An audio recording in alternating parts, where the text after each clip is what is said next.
মিস্ত্রি উঠো গো। সকাল সকাল কে গাঁড় জ্বলায়? আমি। কাজে যাব না, আজ আমার ছুটি।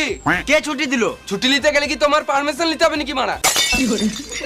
গাড়ে ফোন ভরে সকাল 6টার অ্যালার্ম লাগিয়ে দেবো। গাঁড় জ্বলাও না, এখান থেকে যাও, এখন ঘুমাবো। এই মারা ঘুমাবো মানে? আমি কন্ট্রাক্টর, আমার সম্মান নাই নাকি? বেশ তাহলে বসো, চা খেয়ে যাবে। এখন আমার চা খাওয়ার টাইম নাই। পার্টির কাছে অ্যাডভান্স টাকা নিয়ে রেখেছি, তাড়াতাড়ি কাজে জন্য, নাহলে আমার মেরে গাঁড় ভেঙে দেবে। তুমি তো পার্টির কাছে টাকা নিয়ে লিছো আর আমাদেরকে দিছো না। বাল যাই তোমার কাছে, তুমি আলাদা মিস্ত্রি দেখে লাও গা। এলাও। হ্যাঁ কাজে যাবো তো, নিশ্চয়ই যাবো।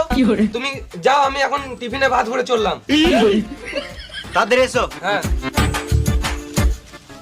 এদের যা গাঁড় পেয়ে আছে, মনে হচ্ছে আবার ঘরে চাল ডালটা দিয়ে যেতে হবে।